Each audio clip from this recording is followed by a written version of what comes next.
18 বছর পর অনুষ্ঠিত হচ্ছে প্রতিদ্বন্দ্বিতাপূর্ণ জাতীয় নির্বাচন, সাথে সংস্কারের গণভোট। 299টি সংসদীয় আসনে একযোগে সকাল 7:30টায় শুরু হয় ভোট গ্রহণ।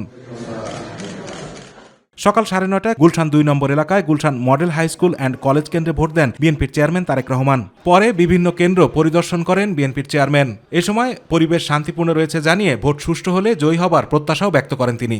মানুষের মধ্যে অত্যন্ত উৎসাহ উদ্দীপনা আছে।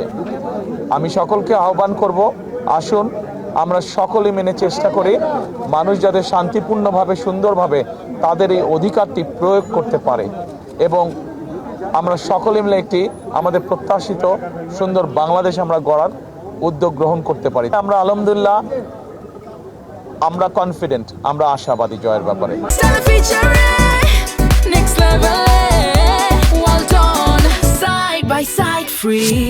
সকাল 7:30টায় ভোট শুরুর পরপরই ঠাকুরগাঁও 1 আসনে বিএনপির মনোনীত সংসদ সদস্য প্রার্থী ও দলের মহাসচিব মির্জা ফখরুল ইসলাম আলমগীর ভোট দেন। তিনি বলেন, এই নির্বাচন বাংলাদেশে নতুন অধ্যায় তৈরি করবে। এই নির্বাচন সুষ্ঠু, অবাধ এবং নিরপেক্ষ হবে এবং শান্তিপূর্ণভাবে হবে। সকলের অংশগ্রহণের মধ্যে দিয়ে আমাদের প্রত্যাশা এই নির্বাচন বাংলাদেশের জন্য একটা নতুন অধ্যায় শুরু করবে।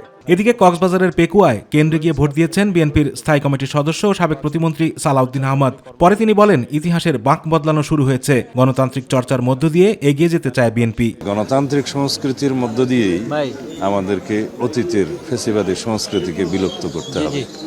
কেবল গণতান্ত্রিক সংস্কৃতির চর্চার মধ্য দিয়ে আমরা এই জাতিকে এগিয়ে নিয়ে যেতে পারবো।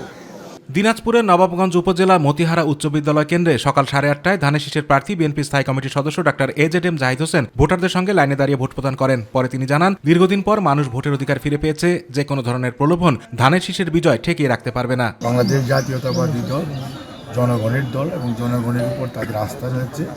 এই কোনো ধরনের প্রলোভন ধানের শীষের বিজয়কে ঠেকিয়ে রাখা খুবই অসম্ভব হবে। আতিকুর রহমান তিতাস, মাই টিভি।